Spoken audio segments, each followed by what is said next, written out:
জঙ্গলমহলে হলো না রেশন ধর্মঘট। ঝাড়গ্রাম জেলায় প্রায় ৩৫৯টি রেশন দোকান খোলা রেখেছে রেশন ডিলাররা। তাদের বক্তব্য, এই জেলায় বেশিরভাগ পিছিয়ে পড়া মানুষ রেশনের ওপর নির্ভরশীল। তাই এখানে রেশন বন্ধ রাখলে চরম সমস্যায় পড়বেন এই সমস্ত উপভোক্তারা।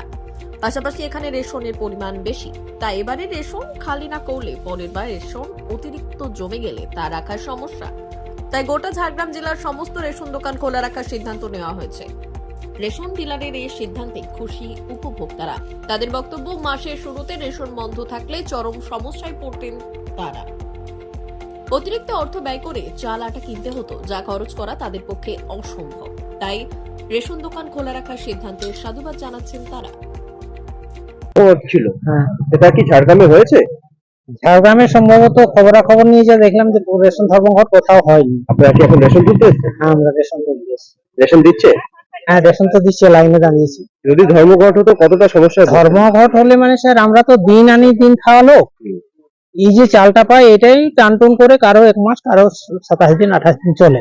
এরপরে যদি ধর্মঘটের প্রভাব পড়ে তাহলে আমরা অনেকেই মানে নিরন্নে পড়ে যাব, না খেয়ে মারা যাবো। এনারা যে ধর্মঘট করেন নিয়ে তো আপনার খুশি? আমরা খুবই খুশি। আমরা আমাদের লক্ষ্য আছে মাসের শেষে 2 তারিখ হলে এখান থেকে আমরা চাল আটাটা পাবো, মানে সারা মাসের খাবারটা আমরা বিনা পয়সায় পাবো।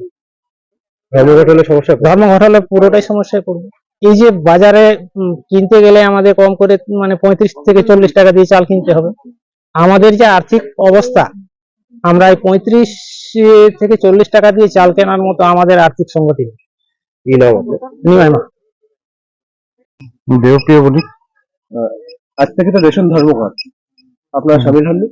না, জঙ্গলমহলে সামিল হয়েছি। মানে সামিল হয়েছি বলতে আমাদের এইখানে মালটা তো অনেক আছে, আর এই এরিয়াটাই মাল আমাদের প্রথমেই দিতে হয়, 2 তারিখেই দিতে হয়। তাই তো ঝাড়গ্রামে কোথায় কোথায় বন্ধ হচ্ছে? ঝাড়গ্রামে কোথাও হয়নি, আপনার কোথায় জঙ্গলমহল প্যাকেজ কারোরই হয়নি।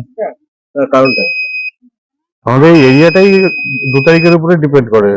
আর আমরা 2 তারিখে এই এরিয়াতে মানে সবারই এরকম একটা এরিয়া রয়েছে যেখানে ওই 2 তারিখে যেতেই হয়। আর জঙ্গলমহলের মাল তো একটু মালটা বেশি আছে অন্য জায়গা থেকে, প্লাস হচ্ছে নেক্সট আবার মাল ঢুকে যাবে। আমরা যদি তাড়াতাড়ি না শেষ করতে পারি দোকানে আবার মাল ঢুকবে, প্রবলেম আছে, এই এরিয়াতে প্রবলেম হয়ে যায়। এই যে আপনারা চালু রেখেছেন এতে কতটা সুবিধা হবে? পাবলিকের পুরোটাই সুবিধা। এইখানে তো এদের মাল গত মাসে মাল শেষ হয়ে গেছে, আজকে না দিলে চালটা পাবে না, ওর বাজার থেকে কিনতে হবে, অসুবিধা আছে, সমস্যা হবে। এই জন্য কি বিশেষভাবে ছাড়তে হবে? আর এটা এটা আপনাদের ধর্মঘটে কোনো প্রভাব পড়বে না? ঝাড়গ্রামে তো পরে চালু হয়েছে, এরপর জানি না কি হবে, অন্য কোথায় কি হবে করছে। আপনার নামটা আরেকবার? দেবপ্রিয় বণিক।